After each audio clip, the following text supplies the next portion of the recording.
Greetings, Earth enthusiasts. If you ever wondered about the incredible perspectives our planet has to offer from high above, you're in the right place. I am Dr. Clive Coetzee, and I'm thrilled to be your guide on this captivating journey into the world of remote sensing. Welcome.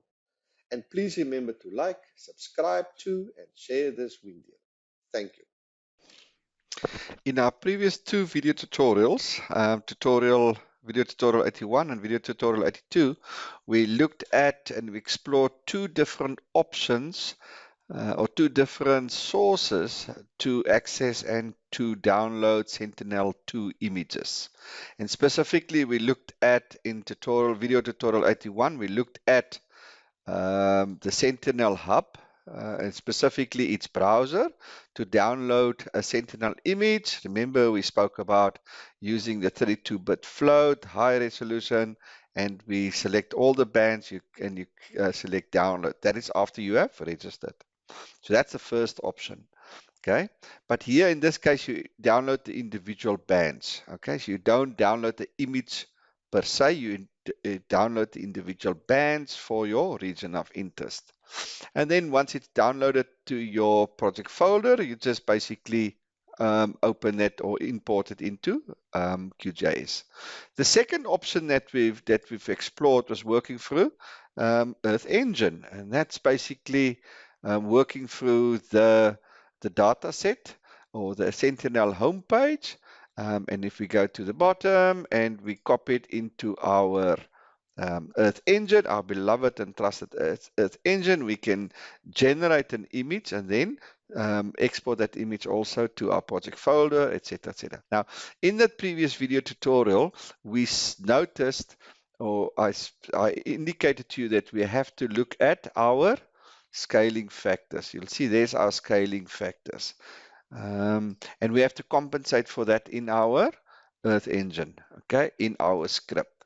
Okay, so what I subsequently did is I created a scaling code in our script so that our Sentinel image is scaled correctly and that the values, the absolute values of the bands between Earth Engine and Sentinel, the Sentinel Hub, is aligned. They are the same. And you just use your standard scaling factor, okay, which is that. So after we have generated our image for our time frame and clip to our region of interest and for our clouds, before we use the reducer, a medium reducer, to reduce the X number of images in that time frame, we applied our scaling factor and we multiplied by 1,000, because that is, if you look there, 1, 2, 3, 4 zeros. Okay, so sorry, we basically then scale it. Okay, and then we just export it normally using our normal script. Remember, we have to now, so that's not going to be 0. That's going to be 0, and that's going to be 3,000. Okay, so we have to adapt our or change our visualization parameters. So if we run it now, let's have a look quickly. So that's now the scaled Sentinel images, scaled by the 1,000. Okay, we open it up and it should be the same. Shouldn't be too much of a difference because it's just the scaling factors. Any differences in the visualization will just be because of the visualization parameters. You can see it's very dark now, so I should make it less. Let's make it 1,000. We run it. Let's quickly just go. So it's okay. So let's quickly run it. See if that looks a bit better, but yeah, so that is just because of the, you can see that there the visualization is.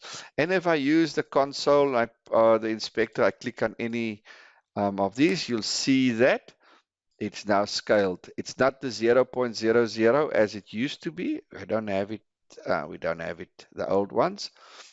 They are now scaled by the 1,000. You can see they look different. And that's the one that we now exported. Okay, so we export it via our tasks option and we export it to our project, our Google folder, and from there we obviously export it to our project folder and then we import it into our Google Earth. And there it sits. Okay, so what I've done here, okay, is I have uploaded the Sentinel image unscaled and a Sentinel image scaled.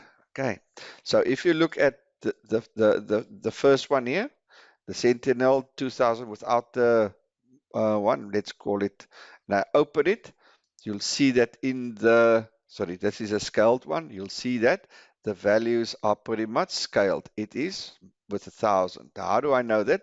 Let's go to this one, the one, and you'll see these values are with the zeros, okay, the decimal values. So this is the unscaled version. So let's make that, let's just confirm that's the one again. So let's just quickly say let's rename it. So we just right click on it and you'll see there's a rename. So we're just going to rename that unscaled. And then this one here, we're just going to rename and we're going to call it scaled. Okay, so just for clarity. Okay, but you'll see there's absolutely no difference. If you see, if I'd go for that, there's absolutely no difference between the two. It's only the values that's different. Not in terms of the values per se, but just the decimal, the comma. That's the only difference. The rest are exactly the same. So whether they're scaled or unscaled is exactly the same. The only reason why we've scaled it is because if you open a band that we have downloaded from the Sentinel Hub, then those are scaled values. You'll see they are, oh, well, in this case, they're also unscaled. Interesting. Okay. Nonetheless, we can cover both of them. We can cover both of them. Whether they're scaled or unscaled. I see now, yeah, they are also scaled, unscaled. So we're going to compare it with our unscaled one. But it should be exactly the same. Now, first of all, what we must remember is that our images, these are the images for Google Earth engine, they already clipped. Okay, they already clipped to fit my region of interest. There's my region of interest. Okay, just waiting for it to open up.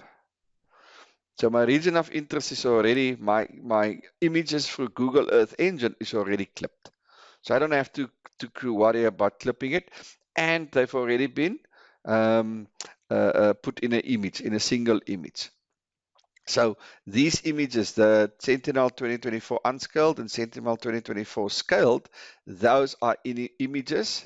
They are images generated in Earth Engine, and they're already clipped, and they already all the bands are already together. They're already all the bands, as I said, is already put together in a single image. Okay, so they are already a single image. There's the region of interest. So there's my region of interest. So from Earth Engine, it's quite easy. You just clip it, you create a singular image, and you export it into Earth Engine, to QGIS, and it's all done. However, when you download a Sentinel from the Sentinel Hub, okay, from that browser, the EO browser, you export those as singular bands, not as an image, but you export it as singular bands. Okay, so you can see there, 1, 2, 3 till 12. Remember, if you go to the browser, you see there's a 12. So you don't export it as a single image like in Earth Engine. You export it as separate bands. Okay, so therefore you have now these 12 separate bands. And so what we have to do, first of all, remember these bands are not clipped for our region of interest because we just used, if we go back to it, we just used to draw it by loosely. We just draw it loosely like that, our region of interest. We didn't import the file, the region of interest per se. We just made a loose drawing like this to make sure, obviously, that it covers our region, etc., region of interest. Okay, so now what we have to do is we have to clip these bands, these individual bands. You see, there's band 1, band 2, etc., etc. Remember, these Sentinel already includes all of those bands. So, for example, if I go to, let's go to the unscaled one, to properties, and I go to the bands, you'll see there's all the bands. Okay, so it's got 8 It's 9, which is 8A, 10, 11, 12. So it already includes all of the bands. Okay, so it's already got all of the bands in one singular image. Where if I go from the Sentinel Hub from the browser, I download it as separate bands, not as one band. So I can't create let's say a true color image with these bands. I first have to create a composite image where I now add these bands together, similar as what Earth Engine does. Okay, so, but before I can do this, I need to first clip all these bands so that it fits my region of interest. So I go to raster. Okay, so I go to raster, I go to extraction, and I go to clip by a mask layer. Now, if you go into your processing toolbars and you want to say clip raster, you'll see there's a couple of difference. So in your white box, there's also a clip in semi-automatic classification clip. There's a thing, and then with GDAL, there's also. So there's a couple, and if you have grass and if you have these other programs also, there's another one, clip raster to polygon. So you can use any of them. Okay, some of them are a little bit better, some of them are a little bit worse, but doesn't matter. They will all do the trick. So I'm gonna go clip by mask layer. Now there is 12 of them. So I'm not going to do them individually. It will take a long time. So I'm going to use it as run as a batch process. There I can do everything as one. Okay, so I'm going to basically select all my bands that I want to clip. So I'm going to go, I click on this little button here, which is autofill. There's a little, I drop down, I select open layers, I select all, and then I deselect the ones that I don't want. So there's the 1, 2, 3, 4, 5, 6, 7, 8, 9, 10, 11, 12 bands. There they sit. So I select OK, and they should all appear now in this case. To make it bigger, you'll see there band 1, band 2, band 3, band 4, band 9, 10 is this 8A, 11 and 12. There they all. Remember to tick there to load your layers once completed.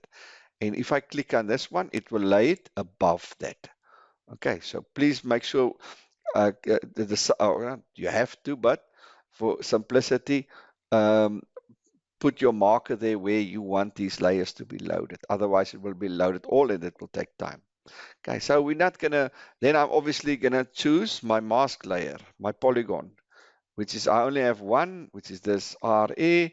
I'm gonna choose the ROI, which is exactly the same simply because the CRR's coordinate referencing systems are the same. And I don't have to do that for all. I just go autofill, fill down, and there it goes.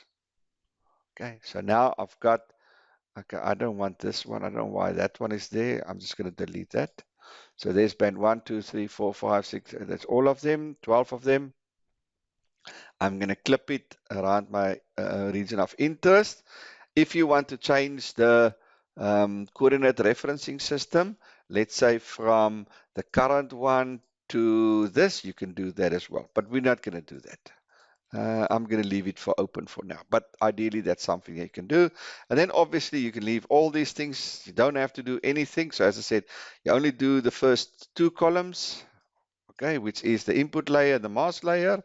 The rest you leave out, and then obviously where you're going to save it. So you click on that, you find your place where you're going to save it. I'm going to save it there, and let's call it Sentinel Band. Sentinel Band. Okay, I'm going to fill in the rest. I'm going to push save. It's in our project folder. See, there's the 2 Sentinel images from Earth Engine. So I'm going to go Sentinel Band, and then I'm going to label them 1, 2, 3 as we go along. And I'm going to layer it with fill with numbers.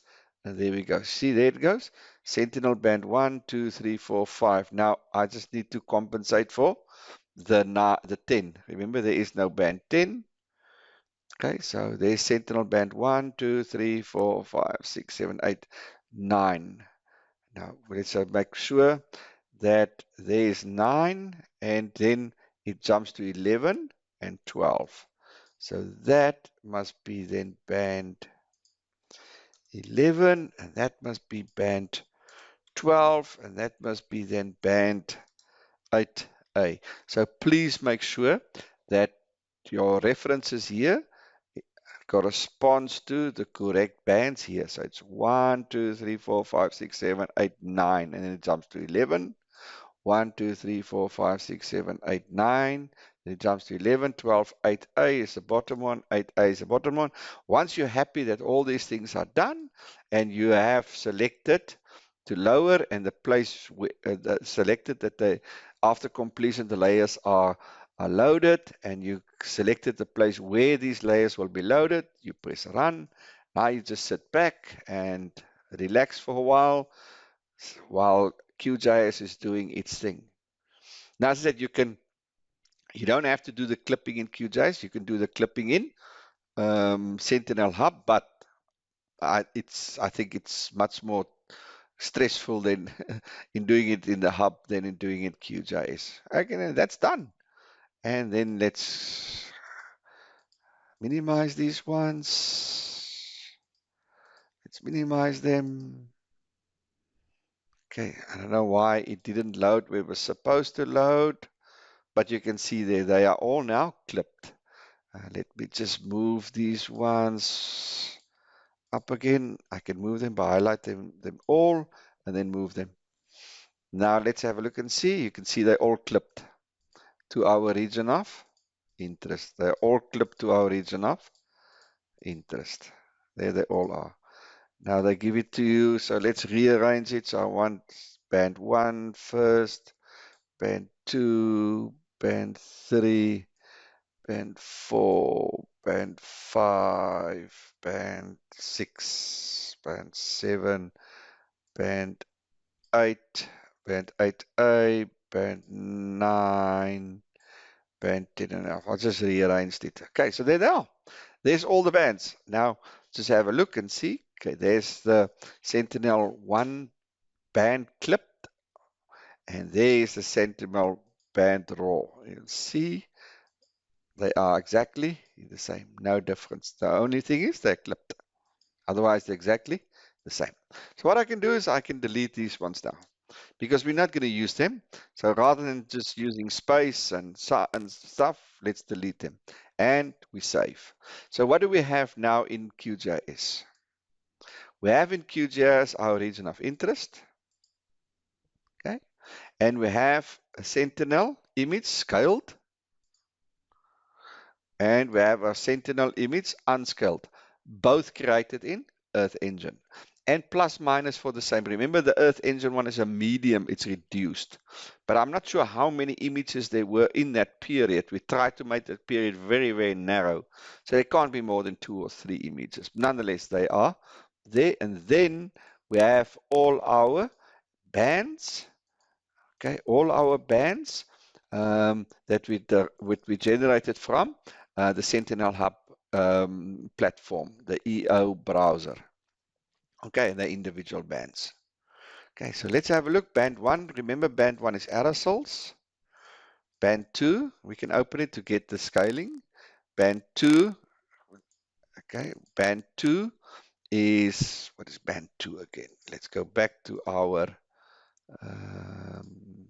band 2 is blue. Yep, then it's blue, green, and red. So band 2 is blue, band 3 is green, and band 4 is red. And if we want to, let's say we want to go to the blue, band 2.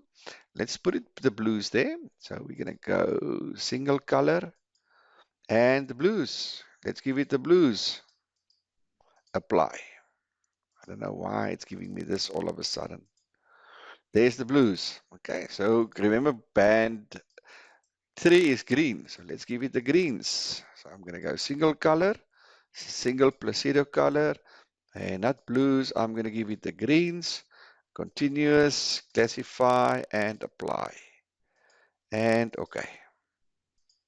And there's the greens. And then band 4 is red. So let's give it the reds. So I'm going to go single color. I'm going to give it the reds, and I'm going to apply. And there we go. and there's the reds. Okay, so there's the blues, and there's the blues. There's the blues, sorry. There's the greens, and there's the reds. So there's my three um, um, true colors. Okay, my three true colors. Um, blue, green, and red. That's my three true colors. Remember, this indicates the reflectance, the value of the reflectance. The brighter is, the more it's reflected, i.e. the less it's absorbed. Because remember, absorption and reflectance are opposite. So if you have a lot of absorption of that specific color, you reflect very little. So therefore, remember, you see what is reflected. So if it absorbs a lot, you won't see that green because it's not reflected, and vice versa. Anyway, so now what we have to do, what I want to do is I want to compare the Sentinel Hub image versus the Google Earth image to see whether there's significant differences, whether they're roughly the same, which is better to use, etc., etc. So that's basically what I want to do. So first of all, what I now need to do is I want to add these bands together. I need to create a composite band of these individual bands so that I have something very similar to my Google Earth images, that have something very similar to my Google Earth images, because remember, Google Earth adds all these bands together. Okay, so I can now either go to raster and use, if you go to miscellaneous, you can go to build virtual raster, and there's a plugin, so you can go to manage and install plugins, and you wait for your plugin deposit to start up. You can go to all, and you go to virtual raster builder, and there it sits. Okay, it looks like this. I'm just going to reinstall it. If you haven't installed it, it will say install. If you have it already, it says reinstall. I'm just going to reinstall it for simplicity. Okay, and you can go through it, what it means, what it does, and all of these sort of things. Okay, and you'll find it under raster, under miscellaneous, and there it sits, build virtual raster. We'll get to it. But the one that I prefer, to be very honest, is the SCP, the semi-automatic classification plugin. Okay, I prefer to use the semi-automatic classification plugin. Now again, you can go to plugins, you can go to manage and install plugins, and then you go to all and you just search for SCP. There's a semi-automatic classification plugin, and you install it. I'm not going to install it. I updated it yesterday, so I'm not going to install it. Okay, so it sits there. Okay, there it sits, and you can show it as a plugin, and then it will sit here, and it will be activated there. That's totally up to you. I don't like to work it from here, so I'm not there. I'm going to keep it there. So what we want to do is we want to create a band set. Now, this is where we want to create a single band, a single image of all the bands. So first of all, we need to add all my bands into this window here, into the screen here. I need to also, I'm going to go to this plus sign, and I'm going to say all the bands, and I'm going to say select all, and then I'm going to delete the bands that I'm not interested. Okay. So it's 1, 2, 3, 4, 5, 6, 7, 8, 9, 10, 11, 12. There's all the bands. I press OK. You'll see it doesn't include the two images. Okay, it doesn't include the two images. You'll see that because they're not bands, they are images. So there's all my bands. Okay, all my Sentinel bands. And I'm going to go here at the bottom. Importantly, go to wavelength, and you select the band order or the satellite that you're working with. We're working with Sentinel 2, so we go for Sentinel 2 bands. You see, there's it, 1, 2, 3, 4, 12.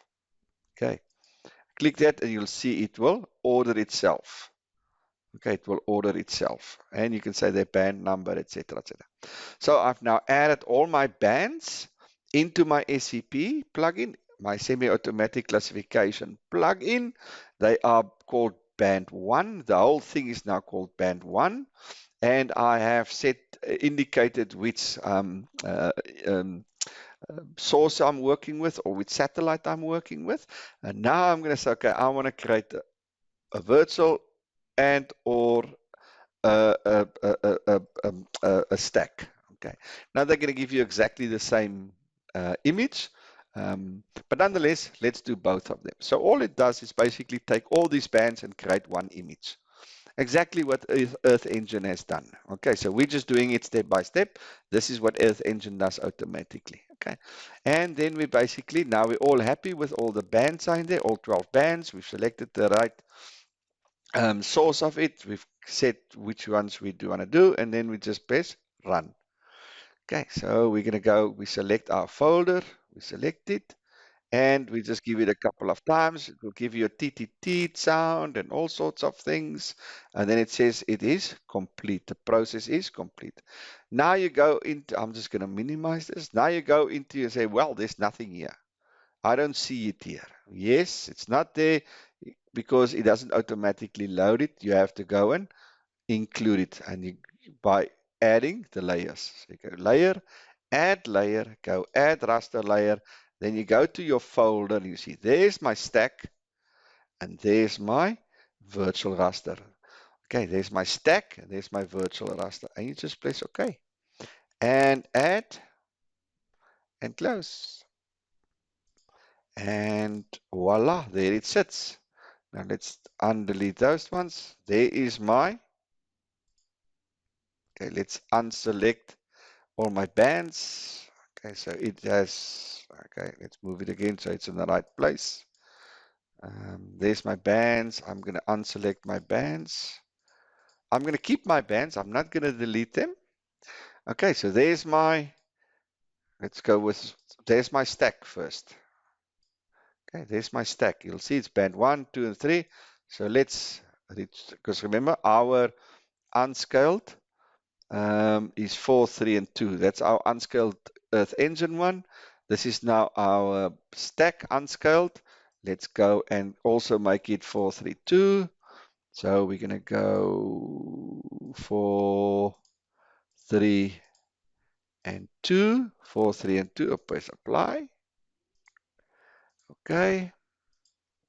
Let's have a look and see. And there it is. Now you can see there's some differences. Let's quickly zoom in and have a look at the resolution. So that's my resolution. That's my image from Earth Engine. Okay, that's my image from Earth Engine. And that's my image from the platform, Sentinel Hub platform. And it does seem like the Earth Engine image is better. It does seem from a resolution, from a picture point, from a clarity point, it does seem like the Earth Engine image is a little bit better. Although it's not, but let's quickly do this.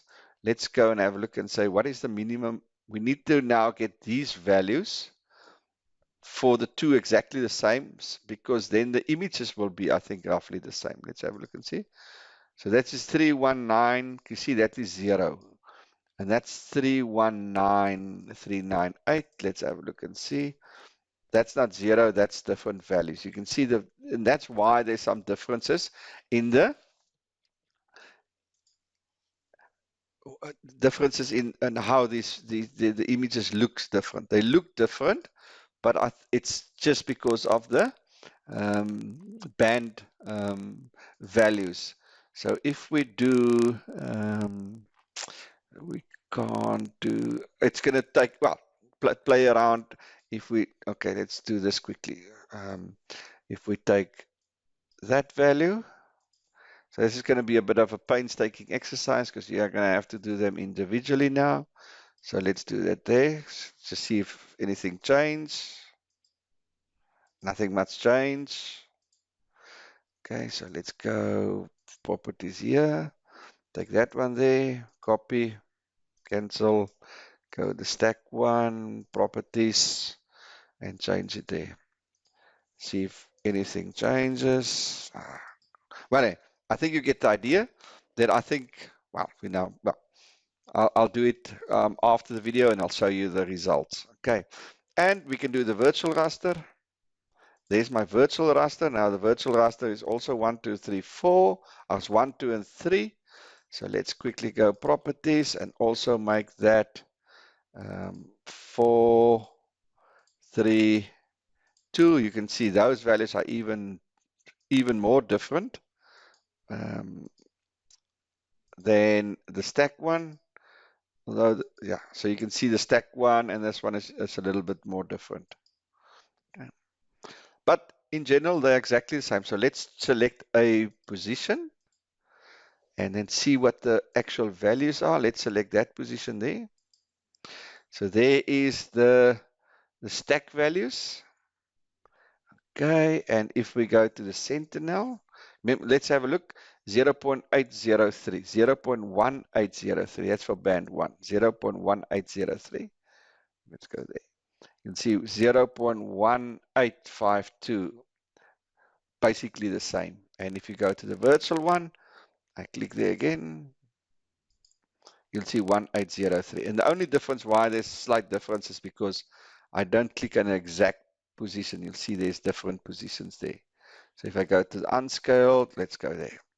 So I go to the unscaled and I click. You see it doesn't perfectly overlay. Let's quickly have a look and see. So there's the Sentinel image. There's a stack one. Oh no. Yeah, you see the stack one. You can see the difference. Okay, and then let's look at the. Okay, so the stack one and the raster obviously has exactly the same pixel sizes, resolutions. You can see exactly the same for obvious reasons. But you'll see this the Google Earth one has a smaller, has the pixel size is smaller, has a greater resolution, and that's why the Earth Engine one is most probably better because it has a smaller resolution. You can see that obviously it's very clear. So let's quickly go back to a different space. If I do that. Okay, there's dark ones. You can see there's the pixel size of the Earth Engine one. Whether it's scaled or unscaled is exactly the same. Okay, you can see that it's exactly the same. So that's a pixel size, the spatial resolution. If I go to my, you can see it's much bigger, almost double. And that's why the Earth Engine image looks much better than the Sentinel Hub image.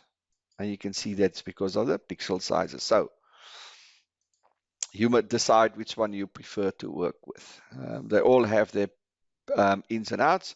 In terms of if you want to do semi-automatic classification, then you need to work with the individual bands. Then you can't work with Google Earth Engine and stuff. So down the line, there's specific platforms, a specific application that cannot use Google Earth Engine. So for example, what I can do is, let's just give you an idea. If I go into my SCP doc and I go to pre-processing, you can see I can split the raster bands. So I can select the scaled or the unscaled one, and I can select and split it. And then it will take this one and it will split it into its band 1, 2, 3, 4, 5. Then I can compare individual bands. Okay, so there's quite a lot we can do, but anyway, we're gonna get to that. What I wanted to just show you is that two platforms, basically the same image, bring it into Google up to QGIS, then we can compare the two. And in the main, we say there's not much differences between the two in terms of the general look and feel. However, the spatial resolution of the Earth Engine image is much better than the spatial resolution of the hub, the Sentinel Hub image. And therefore, I prefer to work with Earth Engine. The Earth Engine image is as much as possible scaled and unscaled. But there are certain programs, specifically when it comes to supervised classification, when you need the individual bands, you cannot use Earth Engine. Anyway, we'll get to that. Okay, that was good. Interesting. Love it. Thank you for joining me. Much appreciated. Remember to subscribe. Please, please, please subscribe.